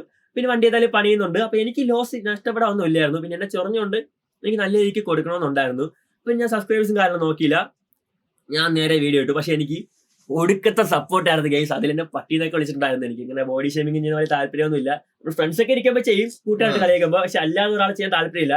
പിന്നെ പട്ടി വിളിച്ചെന്നെ പഗ്ഗെന്ന് ഞാൻ കൊടുത്തു, പഗ് കണക്കണ മോന്ത ഇരിക്കുന്നതെന്ന്. പക്ഷെ അതിൽ നെഗറ്റീവ് കമന്റിന് പകരം ഫുൾ എന്നെ സപ്പോർട്ട് ചെയ്ത കമന്റാണ് വന്നത്. അപ്പൊ എനിക്ക് മനസ്സിലായി ആ ഒരു 2,57,000 അതല്ല ഈ വണ്ടി എന്നൊക്കെ പറയുന്ന ഇപ്പൊ ജോർജനും അറിയാം, അറിയാന്ന് കണ്ടില്ലേ? ജോർജന് തന്നെ അംബാസഡർ മോഡിഫൈ ചെയ്ത് സെറ്റ് ആക്കി വെക്കുന്നുണ്ട്. വിന്റേജ് വണ്ടിയാണ്, KLT വണ്ടിയാണ്. അത് നിങ്ങൾ 5 ഗിയർ ഒന്നും ആക്കിയില്ലായിരുന്നു? 5 ഗിയർ ആക്കി. അതൊക്കെ ചെയ്തിട്ടുണ്ട്. അപ്പം എനിക്ക് എത്രയാണ് എനിക്ക് വണ്ടി ഡ്രൈവിംഗ് ഇഷ്ടമാണെന്നുള്ള വണ്ടിയോട് എനിക്ക് വലിയൊരു ക്രൈസ്. പക്ഷെ ജോർജനായാലും എന്റെ അനിയനൊക്കെ ആയാലും ഭയങ്കര ഇഷ്ടമുള്ളത്. അപ്പം അവർക്കൊക്കെ ഈ ഒരു ആരും കള്ളത്തരം കാണിക്കുമ്പോഴും വണ്ടി എന്നൊക്കെ പറയുന്നത് ചിലർക്ക് ഭയങ്കര വികാരമുള്ള ഒരു സാധനം, ഭയങ്കര ഫീലിങ്സ് ഉള്ള ഒരു സംഭവമാണ്. എനിക്കും ഞാൻ മോഡിഫിക്കേഷൻ കാര്യങ്ങളൊന്നും ചെയ്യുന്ന ആളല്ലെങ്കിലും വണ്ടി നമുക്ക് എന്തെങ്കിലും പറ്റുമ്പോൾ നമുക്കറിയാം നമ്മളത് കൊണ്ട് നടക്കണത്. ഒരു പോറൽ വരുമ്പോൾ നമുക്കൊരു ഉണ്ടാകുന്ന ഒരു വിഷമമുണ്ട്. അപ്പം ഇങ്ങനൊരു ഇതൊക്കെ കാണിക്കുമ്പോൾ ആൾക്കാർക്ക് സ്വാഭാവികമായിട്ടും അതുകൊണ്ടാണ് നെഗറ്റീവ്. ഇത് കാരണം ഇതിന് നെഗറ്റീവ് അല്ല, അതൊരു ശരിയായ കാര്യമാണ് നീ ചെയ്തത്. കാരണം എക്സ്പോസ് ചെയ്യേണ്ട കാര്യം തന്നെയായിരുന്നു. ഇല്ലെങ്കിൽ ഒരുപാട് പേര് ചിലപ്പോൾ പറ്റിക്കപ്പെട്ടെ. ആലോചിക്കണം, നമ്മൾ തന്നെ അങ്ങനെ ഒരു വണ്ടി എടുത്താലുള്ള നിന്റെ അവസ്ഥ ആലോചിച്ച് നമ്മൾ ആറ്റി നോക്കിട്ട് ഇത്രയും കഷ്ടപ്പെട്ട്.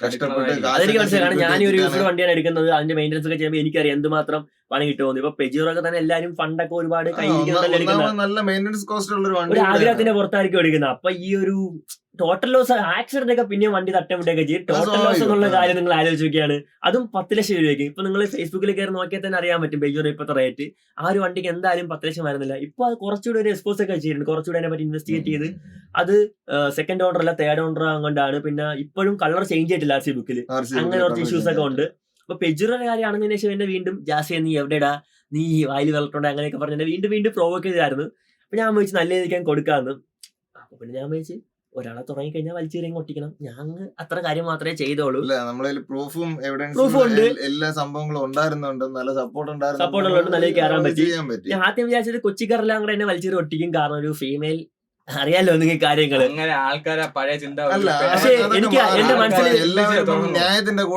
മനസ്സിൽ ചെറുതായിട്ടുണ്ടായിരുന്നു ഒരു പേടി. ആൾക്കാരൊക്കെ മാറിയെന്ന് എനിക്ക് ഒരു വിശ്വാസം ഉള്ളതുകൊണ്ട് ഞാൻ അതിനെപ്പറ്റി ചിന്തിക്കുന്നില്ല. കാരണം എനിക്കിപ്പോ നഷ്ടപ്പെടാനോ ഒന്നുമില്ല. അതുകൊണ്ട് ഞാൻ പിന്നെ വീഡിയോ ആയിട്ട് നല്ല രീതിക്കും കൊടുത്തു. പിന്നെ ഞാൻ കാണിച്ചത് ചുമ്മാ അവിടെ ഇരുന്ന് കാണിക്കുന്നത് CCTV visuals, proof, voice recordings എല്ലാം വെച്ചാണ് കാണിച്ചത്. ഇപ്പൊ ഒരു പ്രശ്നം ഞാൻ പൊക്കി കാണിച്ചപ്പോൾ തന്നെ ഒരുപാട് പേര് എനിക്ക് മെസ്സേജ് അയച്ചായിരുന്നു. ആ ഒരു ഡ്യൂക്കുള്ള പയ്യൻ ബ്രോ കാണുന്നുണ്ടെന്ന് എനിക്കറിയാം, മെസ്സേജ് അയച്ചിട്ട് അവനെ പറ്റിച്ചാരൊക്കെ പറഞ്ഞായിരുന്നു. അപ്പൊ അത് ആ പയ്യനിക്ക് വോയിസ് അയച്ചു തന്നിട്ട് കാണിക്കാൻ പറഞ്ഞു. പറഞ്ഞാൽ ഒരു വലിയൊരു ജനക്കൂട്ടത്തെയാണ് പറ്റിച്ചിരിക്കുന്നത്.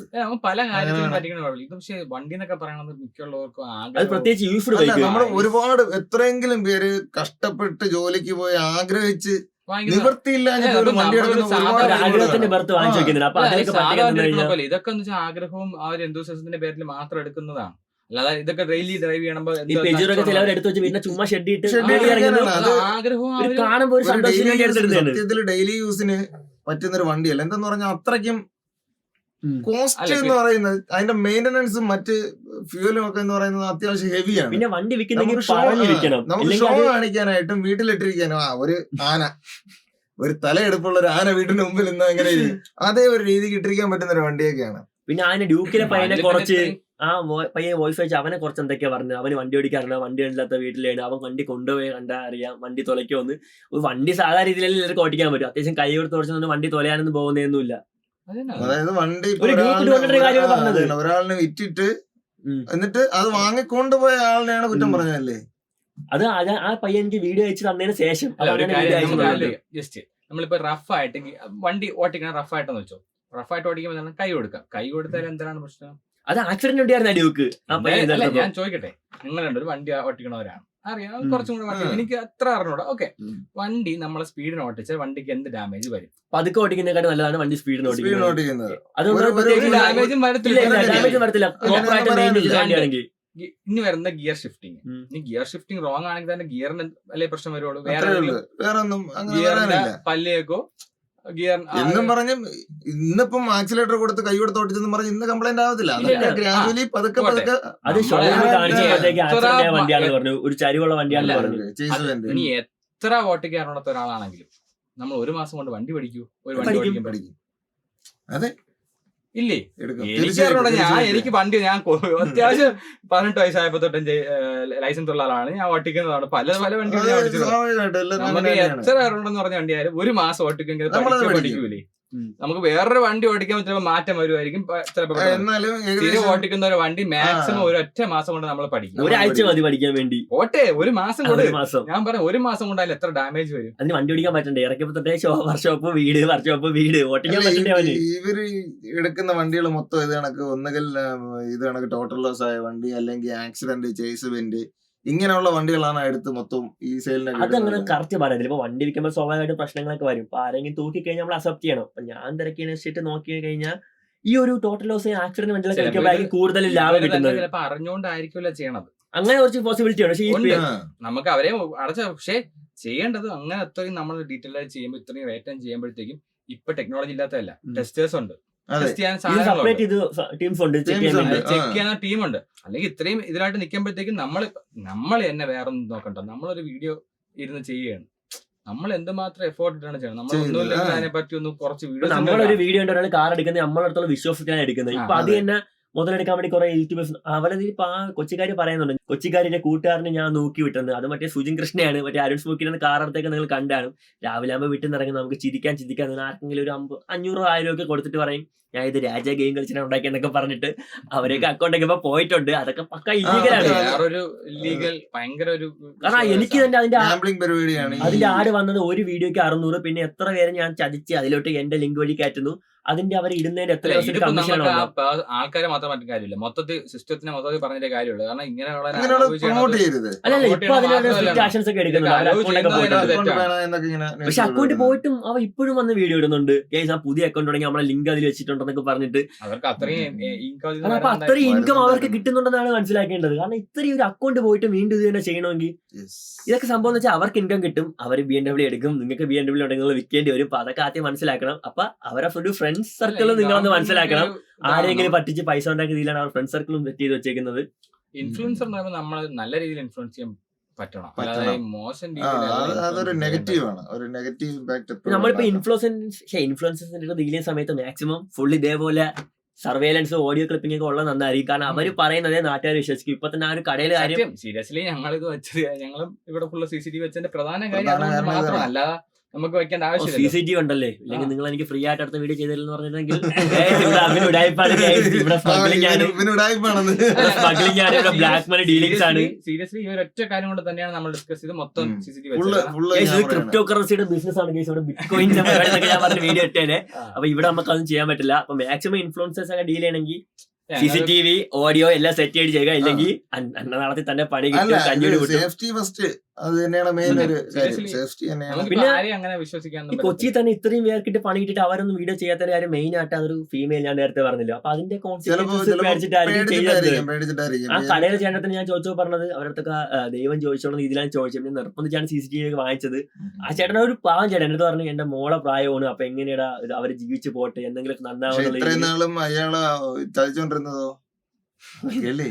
അതും ഡീ പ്രൊമോഷനും വീണ്ടും അവരെ പറ്റി ചെയ്തത്. അത് നമുക്ക് ചിലപ്പോ തോന്നൂല, നമുക്ക് കൂടെ നിൽക്കുന്നവരായാലും നമുക്കും പറ്റിയിട്ടുണ്ട്. പിന്നെ ഈ യൂസ്ഡ് വണ്ടി എടുക്കുമ്പോ തന്നെ ഈ ഒരു മിക്കവാറും ടോട്ടൽ ലോസ് ഈ ആക്സിഡന്റ് വണ്ടികൾ വിറ്റ് കഴിഞ്ഞാൽ എനിക്ക് അവർക്ക് കുറച്ച് പ്രോഫിറ്റിന്റെ മാർജിൻ കൂടുതലായിരിക്കും. അപ്പൊ അങ്ങനെ വണ്ടികളൊക്കെ മിക്കവരും നോക്കുന്നത്. അപ്പൊ വണ്ടി എടുക്കാൻ മാക്സിമം ബൈക്ക് ആണെങ്കിൽ ഒരു മെക്കാനിക്കിനെ കൊണ്ടുപോയി കാണിച്ചെടുക്കുക.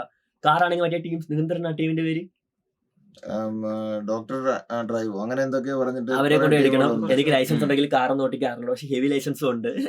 അതുകൊണ്ട് ഞാൻ പിന്നെ അതിനെപ്പറ്റി പറയാത്തത്. അത് ഞാൻ പെജുറിന്റെ വീഡിയോയിൽ പറയുന്നുണ്ട്, ഇതിൽ ഹൈഡ്രോളിക് ക്ലച്ച് ചെയ്ത വണ്ടിയാണെന്ന്. കാർ ഓടിക്കാനകത്ത് എനിക്കറിയാം അത് ഹൈബ്രിഡ് ക്ലച്ച് ആണെന്ന്. ഹൈബ്രിഡ് ക്ലച്ച് അല്ല, അതിന്റെ ക്ലച്ച് മെക്കാനിസത്തെ കുറിച്ച് എനിക്ക് അങ്ങനെ അറിഞ്ഞൂടാ. അപ്പൊ എനിക്ക് പറഞ്ഞു അതിനെപ്പറ്റി തള്ളി നമ്മൾ ബുക്ക് വാങ്ങിക്കാൻ വേണ്ടി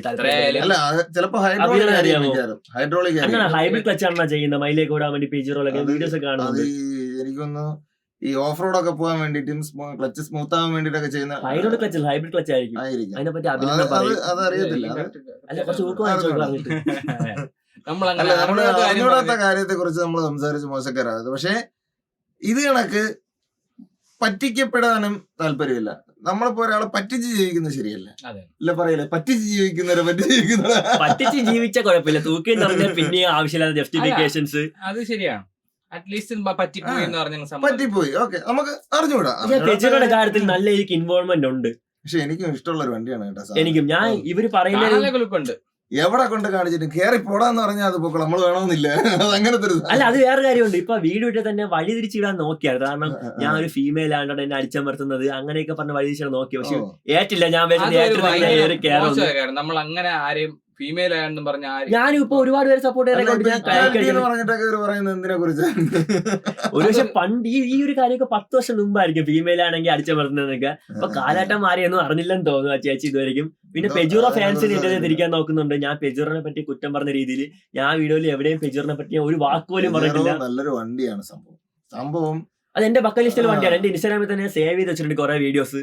സാധനമാണ്. നമുക്ക് സാധാരണ ഒരാൾക്ക് ഇപ്പൊ എന്റെ കാര്യം പറഞ്ഞ എന്റെ ഇപ്പൊ 2 അംബാസഡർ ഉണ്ട്. എനിക്ക് അതിന് പ്രത്യേകിച്ച് ചെലവൊന്നുമില്ല. പക്ഷെ ഈ ഒരു സാധനം ഞാൻ എടുത്തിട്ട് ഞാൻ ഇടയ്ക്കിടയ്ക്ക് ഓട്ടിക്കണം. എനിക്കത് അഫോർഡബിൾ അല്ല.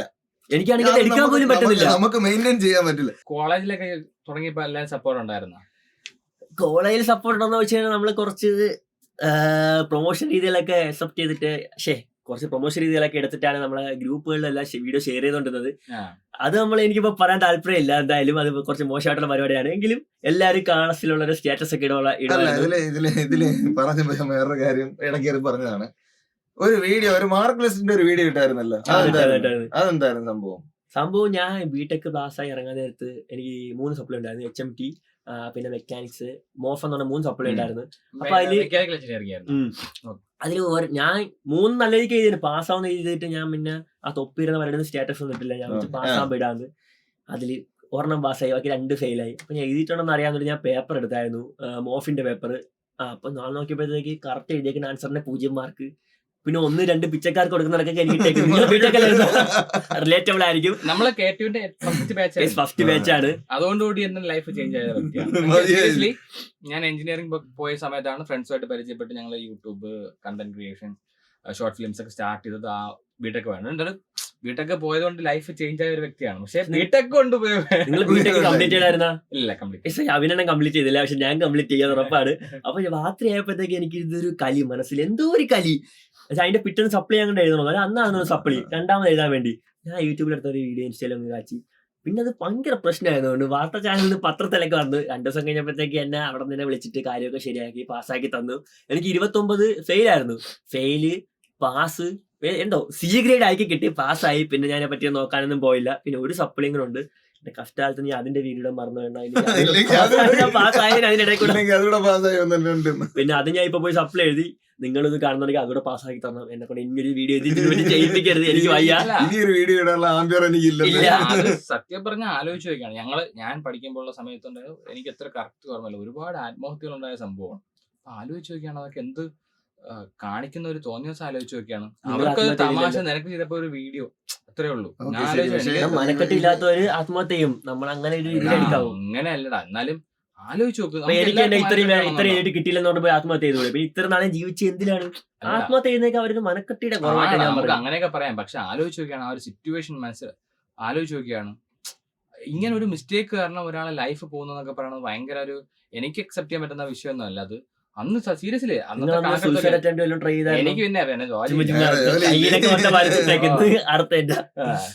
അല്ല നമുക്കെന്ന് വെച്ചാൽ അങ്ങനെ ഇതൊന്നുമില്ല, പോയാ അത്രേ ഉള്ളൂ. ഞാനും ആ രീതിയിൽ എടുത്തോളൂ, നമുക്കും അത്രേ ഉള്ളൂ. പക്ഷെ ആലോചിച്ച് നോക്കും, ഞാനിപ്പോ ചിന്തിച്ചിട്ടില്ല. നീ ഇപ്പൊ ഈ ഒരു കേസ് പറഞ്ഞപ്പോഴാണ് അന്ന് ഇതേ കണക്കാണ് സംഭവിച്ചതെങ്കിലോ ആയിരിക്കാം.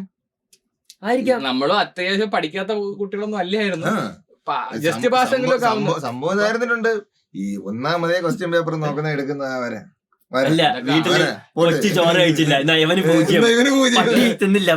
ഇത് അവരും ചിന്തിച്ചാണല്ലോ, ചെക്ക് ചെയ്യുന്ന ടീച്ചേഴ്സും ചിന്തിക്കുന്നില്ല, അവര് ശ്രദ്ധിക്കുന്നില്ല.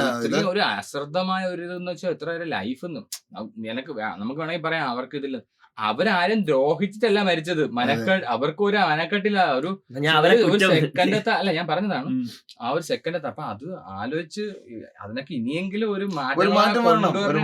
ഞാൻ അവരെ കുറ്റം പറഞ്ഞല്ല മരിച്ചവരാരും. സത്യം പറഞ്ഞാൽ നമ്മൾ ഈ മരിക്കുന്നുണ്ട്, നമ്മളാണ് തീരുമാനം. ഇപ്പൊ എന്ത് പ്രശ്നം വന്നാലും നമ്മൾ മുന്നോട്ട് പോലും നീങ്ങണം. ഇപ്പൊ എനിക്ക് വേണമെങ്കിൽ ഞാൻ ഇത്ര കാണുന്നവർ അങ്ങനെ ചിന്തിക്കുക, നമുക്ക് ഇത്രേ ഉള്ളൂ, ഒരു വീഡിയോ ഇട്ടാൽ ചിലപ്പോൾ തീർന്ന പ്രശ്നം. ഞാൻ ഇത്ര ഫെയിലായി, എനിക്ക് പക്ഷെ നമ്മള് കഴിഞ്ഞു പോയൊരു ആ ഒരു അറ്റ് പോയിന്റ് ഓഫ് മൊമെന്റിൽ ഉണ്ടാവുന്ന ഇതായിരിക്കും. കാരണം KTU ഞാൻ ജോയിൻ ചെയ്യുന്ന KU-ലാണ് ആക്ച്വലി. എക്സാക്ട്ലി ഞാൻ ജോയിൻ KU. ആ സമയത്ത് KU ഉണ്ട്, കുസാറ്റ് ഉണ്ട്. എന്റെ കോളേജ് KU ആയിരുന്നു. ഞങ്ങൾ കയറുന്നതിന് കൃത്യം ഒരാഴ്ച മുമ്പാണ് ഇതെല്ലാം കൂടെ കൺസോൾട്ടേറ്റ് ചെയ്ത് KTU എന്ന് പറഞ്ഞ് ആക്കുന്നത്. ഞങ്ങൾ കയറി 2 വീക്കോളം സിലബസ് ഇല്ല. അതായത് നമ്മൾ കയറുമ്പോഴത്തേക്കും ഒരു യൂണിവേഴ്സിറ്റി എന്ന് പറയുന്നത് ഒരു രജിസ്ട്രാർ, ഒരു വൈസ് ചാൻസലർ, എക്സാം കൺട്രോളർ, പിന്നെ ഒരാളും ഉണ്ടായിരുന്നു. ഇവർ 4 പേരും ഇവർക്ക് ഓരോ PAയും. ഒരു യൂണിവേഴ്സിറ്റി എന്ന് പറയുന്ന ഫുള്ള് KTU എന്ന് പറയുന്ന അതിന്റെ അകത്ത് വർക്ക് ചെയ്യുന്നത് 8 പേരാണ്, വെറും 8 പേര്. 0 ഇട്ടാ പോരെ, നോക്കേണ്ട വേണ്ടല്ലോ, ഇത്ര പേരുടെ ആവശ്യമുള്ളൂ. 8 പേര് എന്ന് വെച്ചാ. അപ്പൊ അതിന് ഈ ഇന്നൊരു കുറെ നിയമങ്ങളും കാര്യങ്ങളുണ്ട് ഇതൊക്കെ ഉണ്ടാക്കുന്നതിനും സിലബസ് ഉണ്ടാക്കുന്നതിനും കാര്യങ്ങൾക്കും എല്ലാം. ഒറ്റയടിക്ക് ഇവര് IIT ലെവലൊക്കെ ആക്കാൻ നോക്കിക്കഴിഞ്ഞാൽ നടക്കുകയൊന്നുമില്ല. നമ്മൾ ആലോചിക്കുക, ടെക്നിക്കലി ഞങ്ങൾ പഠിക്കുന്ന തൊട്ട് മുമ്പ് S1 S2 എന്ന് പറയുന്നത് ഇല്ല. S1 S2 കമ്പൈൻഡ് ആണ്. ഫസ്റ്റ് ഇയർ എന്ന് പറഞ്ഞാൽ S1 S2. നിങ്ങൾക്ക് S1 S2 അല്ലേ? S1 S2 കമ്പൈൻഡേ ഉള്ളൂ. അതിൽ വരുന്നത് 9 സബ്ജക്റ്റും 3 ലാബുമാണ്. കമ്പൈൻഡ് 1 ഇയർ ആണ്. ഫസ്റ്റ് ഇയർ എന്ന് പറഞ്ഞാൽ ഫസ്റ്റ് ഇയറേ ഉള്ളൂ, സെമസ്റ്റർ അല്ല. അങ്ങനെയായിരുന്നു തൊട്ട് മുമ്പ് വരെ KU-ന്. എനിക്ക് എന്റെ കോളേജിലുള്ള കാര്യം അറിയുള്ളൂ. KU-ന് അങ്ങനെയാണ്. ഈ ടീച്ചേഴ്സിന് പോലും ഇത് എങ്ങനെയാണെന്ന് അറിയത്തില്ല. മനസ്സിലായില്ലേ? ഇപ്പൊ ഇത്രയും ഇപ്പൊ മാറി കാണാം, എന്നാ പോലും ഞാൻ പറയണം, അന്ന് അതൊരു ടീച്ചേഴ്സിന് പോലും അറിയത്തില്ല. ഞങ്ങൾക്ക് ഇപ്പഴത്തെ ഞങ്ങൾക്ക് സെമസ്റ്റർ അറിയാലോ, ഒരു സെമസ്റ്ററിൽ 6 സബ്ജക്റ്റും 3 ലാബും, ഒരു ലാബ് 2 വർക്ക്ഷോപ്പും അല്ലേ, മൊത്തം 3 വർക്ക്ഷോപ്പും. അപ്പൊ മൊത്തത്തിൽ 12 സബ്ജക്റ്റും 6 ലാബും. ആലോചിച്ച് 9 സബ്ജക്ട്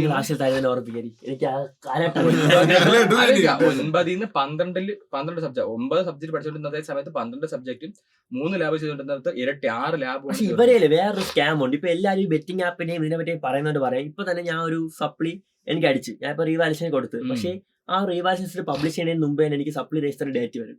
അപ്പൊ തന്നെ ഒരാളെ 200 രൂപ വെച്ചിട്ട് എടുക്കും. പിന്നെ ഇപ്പൊ ഞാൻ പാസ് ആവേണ്ട പേപ്പർ തന്നെ റീവാലുവേഷൻ കൊടുക്കേണ്ടി വരുന്നു. അപ്പൊ തന്നെ ഒരാളെ 600, 200, 800.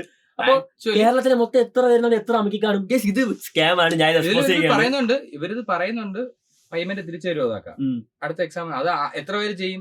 ഇല്ല, അത് തിരിച്ചു തരത്തില്ല. കാരണമേ ഇല്ലല്ല, എനിക്കിപ്പോ P-ന്ന് അല്ല ഫെയിലിന്ന് C ആയി. എനിക്ക് എന്നിട്ടും നോട്ട് എലിജിബിൾ ഇത് ചെയ്യണം. എത്ര മാർക്ക് വ്യത്യാസം വന്നാൽ മാത്രമേ റീഫണ്ട് ഉള്ളൂ. ഇപ്പൊ ഒരു 29 മാർക്ക് പാസ് ആവണമെങ്കിൽ 40 മാർക്ക് വേണം. 40 വെറും P-ക്ക്. അപ്പൊ എനിക്ക് C ആണ്. എനിക്ക് എന്തായാലും ഒരു 40, 50 മാർക്ക് അത്ര അല്ല, കാണും. ഞാൻ തരൂന്നല്ലേ പറഞ്ഞത്, അവര് തരും എന്ന് പറഞ്ഞതേ ഉള്ളൂ. അല്ല എനിക്ക് അതിൽ എഴുതി വെച്ചിട്ടുണ്ടോ നോട്ട് എലിജിബിൾ റീഫണ്ട് എന്ന്. അതാണ് പറഞ്ഞത്, അവർ അപ്പൊ റീഫണ്ട് ഇതിന് ചെയ്യും എത്ര എന്നൊക്കെ എത്ര പറയും. പൈസ ആക്കാൻ പറ്റും? അപ്പൊ അവർക്ക് എത്രയാണ് അവർ ഉദ്ദേശിക്കുന്നത്? വാഗ്ദാനങ്ങൾ മാത്രം. ഈ gambling app ന്റെ- അല്ലേ, ഞാൻ തരുന്നല്ല പറഞ്ഞത്, അങ്ങനെ തരും, റീഫണ്ട് ഓപ്ഷൻ ഉണ്ടെന്നേ ഞാൻ പറഞ്ഞോളാം, തരുമെന്നല്ലേ ഞാൻ ഇതൊക്കെ വെച്ച് പറഞ്ഞത്. നോക്കണെങ്കിൽ ഗാംബ്ലിംഗ് ആപ്പിന്റെ പ്രൊമോഷൻ ചെയ്യണവർക്ക് എന്ത് ഡീസന്റ് അല്ലേ? ആലോചിച്ച് നോക്കിയാണ്. എഡ്യൂക്കേഷൻ ഫീൽഡ് തന്നെ ഇത്ര ഇതായിട്ട്. ആലോചിച്ച് നോക്കിയാണ്. അതാണ്. Yes, എനിക്ക് എല്ലാം ബിസിനസ് അല്ലേ, എല്ലാം ബിസിനസ്. ഒരു റേറ്റ് ഇതിനെക്കാട്ടി ഒരു റേറ്റ് പറഞ്ഞാൽ ഒരു വിഷയത്തിന് ഇത്ര കൊടുത്താൽ പാസ്സാക്കുന്ന രീതിയിൽ ചെയ്താൽ മതി എന്നായിരുന്നു. എനിക്ക് സത്യം പറഞ്ഞാൽ ഇപ്പോഴത്തെ ഏറ്റവും വലിയ ബിസിനസ് എന്ന് പറയുന്ന ഒന്ന് ഹോസ്പിറ്റലും 2 എഡ്യൂക്കേഷനാണ്. ഇത് രണ്ടുമാണ് ഇപ്പോഴത്തെ ഏറ്റവും വലിയ ബിസിനസ് എന്ന് പറയുന്നത്. ഒന്നെങ്കിൽ ആശുപത്രി തുടങ്ങുക. നിങ്ങൾ ബിടെക്കാരനാ? ഞാൻ പോയില്ലേ, ഒരു നടക്കുന്ന നമ്മൾ കാര്യം ബിടെക്കാരായിട്ട് നമുക്ക് കറക്റ്റ് ഞാൻ റിലേറ്റ് ചെയ്യാൻ ബിടെക്കാരെന്ന് പറ്റുന്നത്. പറയത്തില്ല, ഞാൻ പാതി ബിടെക്കാരെന്ന് പറയത്തുള്ളൂ. എന്നാ ഞാൻ ഞാൻ ഒരെണ്ണം പാസ്സായില്ല. ഡിഗ്രി ഡിഗ്രി ഞാൻ ഇല്ല, ഇല്ല. ഞാൻ 2 വർഷം പോയി. നിങ്ങളുടെ ഭാഗ്യവാനാണ്. ഞാൻ 2 പോയിട്ട് വർഷം- കാര്യമില്ല എന്ന് മനസ്സിലായി. ഞാൻ first year പോയി. അതുകൊണ്ട് ആ പരിപാടി ഞാൻ കളഞ്ഞു. കാരണം ഇപ്പൊ ബിടെക്കിന് പോയി നിങ്ങൾ ഇവിടെ ഇരിക്കുന്നു, ഞാനിവിടെ ഇരിക്കുന്നു, ഒന്നിനു മാത്രം ഇങ്ങനെ ഇവിടെ ഇരിക്കുന്നു. ആ ഒരു വ്യത്യാസമുണ്ട്. അല്ല, ആ സമയത്ത് അണ്ണൻ പോയത് പോളിയല്ലേ, ഞാൻ പോളി പോയി. പോളിയാണ് പോയത്. അത് മതിയായിരുന്നു. ഞാൻ സത്യം ഡിപ്ലോമ പറഞ്ഞാൽ ഡിപ്ലോമയ്ക്ക് പോയാൽ മതിയായിരുന്നു. ഇപ്പൊ തന്നെ കോളേജ് തന്നെ ചെല്ലുമ്പോ ചിലവന്മാരൊക്കെ അതിനും പറയുന്നു എല്ലാം പാസ്സാവണമെന്ന്. പാസ്സായവന്മാർ ചുമ്മാ നടക്കുന്നു, പാസ്സാവാത്ത ഞാനും ചുമ്മാ നടക്കുന്നു. എനിക്കൊരു ചാനലെങ്കിലും ഉണ്ടെന്ന് പറയാം, വരുമാനമൊന്നും ഇല്ലെങ്കിലും. പിന്നെ ഈ കോളേജ് എന്നൊക്കെ പറഞ്ഞ പ്ലേസ്മെന്റ് ഒക്കെ പക്ക അവിടായിപ്പാണ്. എവിടെയെങ്കിലും പോവുക, പട്ടിപ്പണി എടുക്കുക, തിരിച്ചു വരിക. Plus 2 Seriously. ഇത് പഠിച്ചവനും എനിക്ക് നല്ലോണം അറിയില്ല. എനിക്ക് ഫ്രണ്ട്സ്, ഞാൻ കംപ്ലീറ്റ് ചെയ്തില്ലെങ്കിലും എനിക്ക് നല്ലോണം ഫ്രണ്ട്സ് ഉള്ളവരാണ്. എനിക്കും ബാംഗ്ലൂർ ചെന്നൈയിലൊക്കെ ജോലിയൊക്കെ ഓൾ കിട്ടിയായിരുന്നു. പാസ് ആയവർക്ക് ഒരു ജോലി ജോലിയില്ല. പിന്നെ എന്ത് ചെയ്യാനാണ്? അതാണ്. ബാംഗ്ലൂർ എന്നൊക്കെ പറഞ്ഞ് കൊണ്ടുപോകും. ഞാൻ ഒരു ഹിന്ദിക്കാരൻ, എനിക്ക് ഇൻസ്റ്റയിൽ കൂടെ കമ്പനിയാണ്. അവൻ മെസ്സേജ് ചോദിച്ചപ്പോ പറഞ്ഞു ബൈഹ മത്താവൂ, ബാംഗ്ലൂരിൽ നിന്ന് 50 കിലോമീറ്റർ അപ്പുറത്തുള്ള പട്ടിക്കാരാണെന്ന് പറഞ്ഞു. ആ, അപ്പോഴേ ഞാൻ ഈ- പോയില്ല. അതാണ് ഈ പലർക്കും ബാംഗ്ലൂർ എന്ന് പറയുമ്പോ എല്ലാം ബാംഗ്ലൂർ ലൈഫ് എന്ന് പറഞ്ഞു പോകും. പറയുന്നത്. പക്ഷെ അവിടെ ഏക്കർ കണക്കിന് സ്ഥലമുണ്ട്, ഓ, ആരും ഇല്ലാത്ത അതാണ്. അവിടേക്ക് പോയി പെട്ടുപോയി കഴിഞ്ഞാൽ പണി കിട്ടും. പെട്ടവന്മാരൊക്കെ ഇവിടെ നിന്ന് കാണുന്നുണ്ടെന്ന് എനിക്കറിയാം. ഞാൻ ക്ലാസ്സിൽ കുറച്ചെടുത്ത് പറഞ്ഞായിരുന്നു. പക്ഷെ അവന്മാര് എന്നെ അങ്ങനെ ഊക്കി കിട്ടും. ദീപൻ എന്ന് പറഞ്ഞൊരു പയ്യനുണ്ട് മെയിൻ ആയിട്ട്. അവന്റെ അടുത്ത് ഈ കാര്യം പറഞ്ഞ പറയണ് നീയാണ് എല്ലാരെയും മാറ്റുന്നതെന്നൊക്കെ മനസ്സ് പറഞ്ഞു. പിടിപ്പിക്കുന്നില്ലേ. മനസ്സൊലിപ്പിക്കുന്ന പറഞ്ഞ് അവ അവിടെ ഒരു വർഷത്തിന്റെ എക്സ്പീരിയൻസ് കൊണ്ട് വരുമെന്ന്. ചുമ്മാ പോയമാർ ഇപ്പൊ അവിടെ നിപ്പുണ്ട്. അവൻ ഇപ്പൊ വീട്ടിൽ ഇരിപ്പുണ്ട്. അവനും അവന്റെ കൂടെ പോയി എല്ലാരെയും വിളിച്ചോണ്ടെങ്കിൽ വന്നിട്ടുണ്ട്. അളിയാൻ നടക്കൂല, എനിക്ക് അല്ലെങ്കിൽ വീട്ടിൽ നടക്കില്ല, പോകണം. എനിക്ക് വീട്ടിൽ പോകണം. എനിക്ക് വീട്ടിൽ എനിക്ക് വേറെ ആരാ ചുമ്മാ ചോദിച്ചു വേറെ കോഴ്സ് നാട്ടിൽ ചെയ്താലോ, സ്പോട്ടിൽ പാക്ക് ചെയ്ത് അവന്മാർ വീട്ടിൽ എത്തി. ഇപ്പൊ ഇപ്പോഴും കുറച്ചുപേരൊക്കെ അവിടെ എന്നോട് പഠിച്ച കാർത്തിക്, പ്രണവ്, അവന്മാരൊക്കെ പട്ടിയ പണിയെടുത്ത് അവിടെ നിപ്പുണ്ട്. ഇനി ചെന്നൈ പോകുമായിരുന്നു നിപ്പുണ്ട്. ചിലര് നമ്മള് പോയ സ്ട്രീറ്റിനെ തോറ്റ് പിന്മാറാൻ പറ്റാതെയൊക്കെ നിൽക്കും. ഉം. എന്തായാലും പോയതല്ലേ. ഒരുപാട് പല സാഹചര്യമല്ലേ, ചിലർക്ക് എന്ത് സാഹചര്യത്തിൽ അവിടെ നിന്നാലേ പറ്റുമെന്നുള്ള കണ്ടീഷനാണ്. വരുമാനം ഇല്ലെങ്കിലും ജോലി ഉണ്ടല്ലോ, ആ ഒരു രീതിയിൽ അത് മാത്രമല്ല. മാറാത്തോണ്ട് പല ഇപ്പൊ എനിക്കറിയാം, ഞങ്ങളൊക്കെ പഠിക്കുന്ന തന്നെ കുറച്ച് പിള്ളേരുണ്ട്. ഇപ്പം പിള്ളേരില്ലല്ലോ. പിള്ളേരൊക്കെ അത്യാവശ്യം ഉണ്ട് ബിടെക്കിന്. കാരണം വീട്ടിൽ പിള്ളേരുണ്ട്. പിള്ളേരൊക്കെ ഉണ്ട്. പണ്ടത്തെ ഇല്ല. അത്ര ഇല്ല. കാരണം ഇപ്പൊ തന്നെ ഓരോ കോളേജിൽ തന്നെ അതെന്തെന്നോ? പുതിയ പുതിയ ബ്രാഞ്ചുകൾ കോളേജുകൾ ഒരുപാട് കോളേജുകൾ ഒരുപാട് ഉണ്ട്. ബ്രാഞ്ച് ഉണ്ട്. ആൾക്കാർ കുറയും. ഇപ്പൊ തന്നെ എത്ര ബ്രാഞ്ചുകൾ ഇറങ്ങും. ഇല്ല, എന്നാലും എനിക്ക് തോന്നുന്നില്ല. പണ്ടത്തെ പിള്ളേരൊക്കെ ഒരുപാട് ക്ലാസ് എത്ര ഉണ്ടായിരുന്നു? നമ്മൾ ആദ്യം 50 പേരുണ്ടായിരുന്നു. 50 63 സ്ട്രെങ്ത് പറഞ്ഞേക്കുന്നത്. അണ്ണാ എത്ര ബ്രാഞ്ചാണ് ഇപ്പൊ മുക്കിന് എഞ്ചിനീയറിംഗ് അതെ കോളേജ്. ഉണ്ട്. ഇലക്ട്രിക്കലൊന്നും പിള്ളേരില്ല. ഞാൻ ഇലക്ട്രിക്കലായിരുന്നു. ഒരു ചില ബ്രാഞ്ചുകളിൽ ചിലപ്പോ കുറഞ്ഞു. ചിലപ്പോ മെക്കാനിക്കലൊക്കെ കുറവായിരിക്കും. ഇപ്പോഴും ഒരു ഇതില് അങ്ങ് പോണതാണ്. എന്തിനാണോ എന്തോ. മെക്കിലൊക്കെ റാണി പേരുണ്ടെങ്കിൽ പിള്ളേര് കാണും. അല്ലേ, ആരെങ്കിലും കാണും. നമുക്ക് ഈ ഒരു ബിടെക്കിന്റെ ടോപ്പിക് നൈസറിങ് വിട്ടല്ല. കാരണം എനിക്ക് ഒരു ആ, സപ്ലൈ ഉണ്ട്. ഉറക്കം ഇതൊക്കെ കണ്ടുകഴിഞ്ഞാൽ അവന്മാരുടെ ഇത് പാസ്സാക്കൂല. പിന്നെ ഞാൻ റിവാലുവേഷൻ, ആൻസർ സ്ക്രിപ്റ്റ് പിന്നെ സപ്ലൈ ചെയ്തേണ്ടി വരും. എനിക്ക് അത്ര റിസ്ക് എടുക്കാൻ താല്പര്യമില്ല. നിനക്ക് എന്തായാലും ബിടെക് പാസ്സായിട്ട് വല്ല ജോലിയും കിട്ടാൻ തോന്നണുണ്ടോ? ആ ഒരു സർട്ടിഫിക്കറ്റ് ആയില്ലേ വീട്ടില്, അല്ല, ഡിഗ്രി. പേടിക്കണ്ട. ആ ബിടെക് വിറ്റ് നമുക്ക് ചാനൽ ജീവിക്കടാ.